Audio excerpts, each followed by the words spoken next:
La Bible dit que tu as été prédestiné pour servir la louange de sa gloire et non la louange de Seigneur. Vous me comprenez?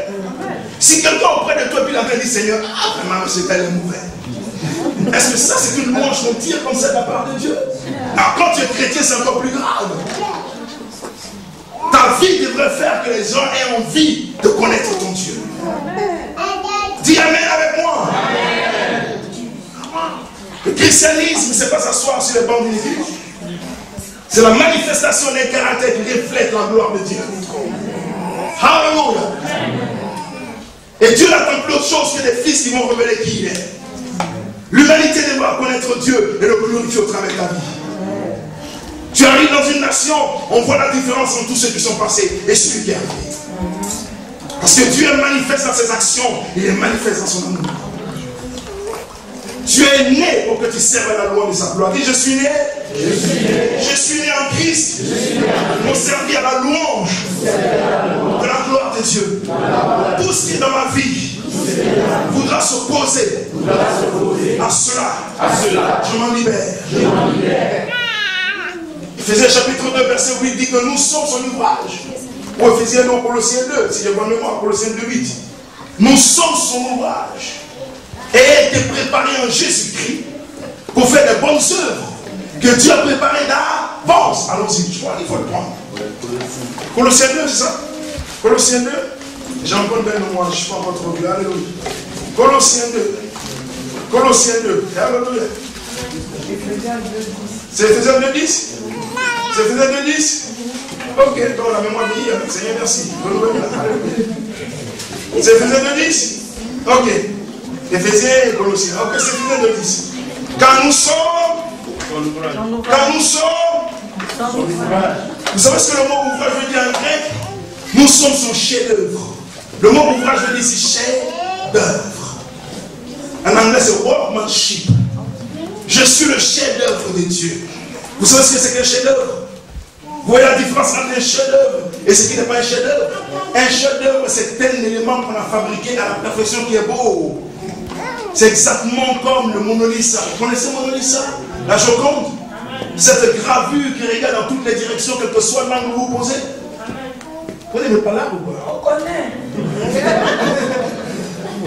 Alors je suis le chef-d'œuvre de Dieu. Tu es le chef-d'œuvre de Dieu.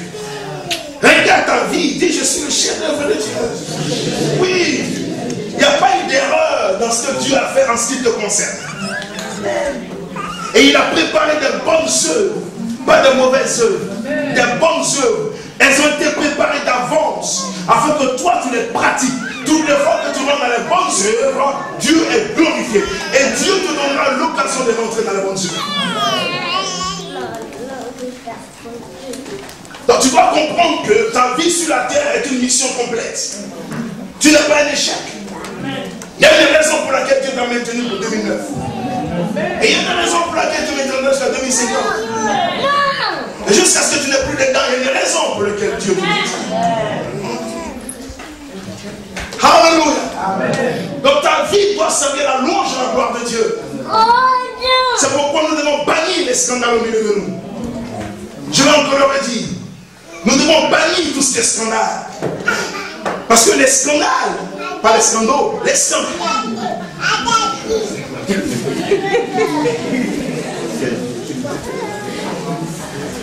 Est-ce que vous comprenez?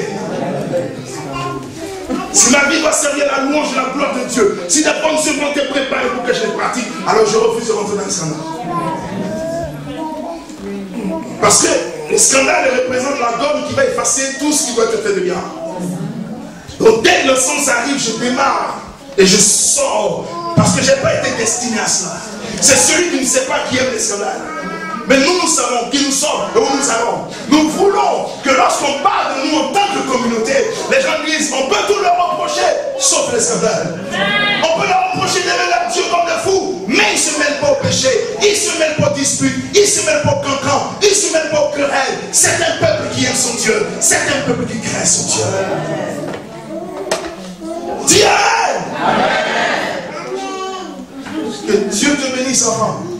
Proclame une vie prophétique sur ta vie. Amen. Va t'amener à l'accomplissement. Que ta vie soit sois différent de ceux de tes pères et de tes ancêtres. Au nom de Jésus, quiconque se regarde sur toi, qui meurt avant même que Dieu ne le suscite, qui tombe. Je suis dans une logique bizarre ce matin.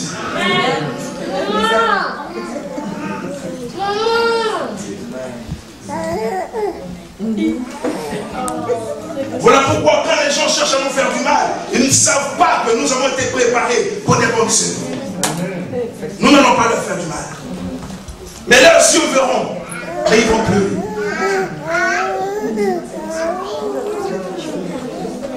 Dis à quelqu'un ne touche pas à quelqu'un qui connaît la mort. Sinon tu vas te faire du mal.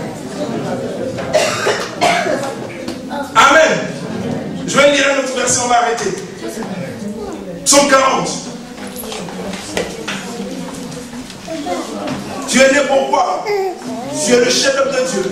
Tu as préparé des bonnes œuvres pour toi, frère de vie, afin que tu les pratiques. Toutes les nations francophones auront besoin de toi. Les chefs d'État auront besoin de toi. Les ministres auront besoin de toi. Les rois auront besoin de toi. Les parents auront besoin de toi. Même ceux qui t'ont rejeté auront besoin de toi. Ils ne résisteront pas à la sagesse de Dieu dans ta vie. Ils ne pourront pas s'opposer à la grandeur de ton intelligence. Parce que tu as été créé par Dieu pour manifester sa gloire. L'onction sur ta vie fera la différence. Tu seras un peuple mis à part pour manifester la gloire de Dieu. J'ai dit, tout ce que tu toucheras sera manifeste. Parce que Dieu sera tes mains, Dieu sera ta bouche, Dieu sera ton regard, Dieu sera tes oreilles, Dieu sera ta personne. Tout que toi magnifiera Dieu.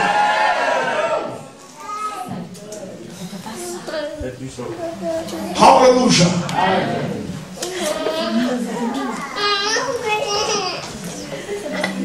Tu as provoqué, tu as cherché, tu vas trouver. Ésaïe 40, psaume 5. Heureux l'homme qui place dans l'Éternel sa confiance et qui ne se tourne pas vers les hautains et les menteurs. C'est mis là, tu as multiplié, Éternel mon Dieu, tes merveilles et les desseins en notre faveur.